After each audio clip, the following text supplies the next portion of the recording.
بدنا بيوتي صغير. هيك حكى بلال لنارين. شو ردت نارين؟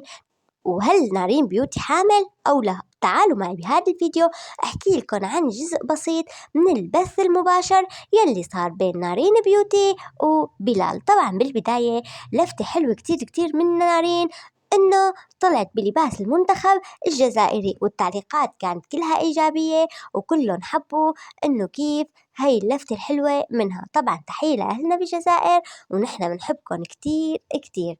نرجع للبث المباشر يلي كان فيه أسئلة كتير متنوعة، بس أكتر سؤال كان يشغل المتابعين إنه هل نارين بيوتي حامل أو لا؟ فبلال سألها لنارين إنه في إشاعات كتير كتير عن حملك، هل أنت حامل أو لا؟ فضحكت نارين كتير وحكت له أنا ماني حامل. فحكى لها بلال إنه بدنا بيوتي صغير.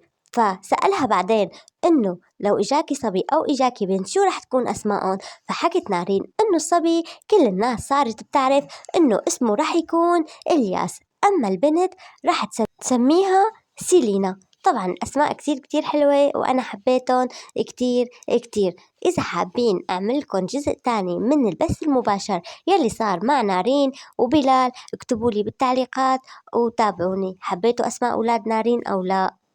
باي.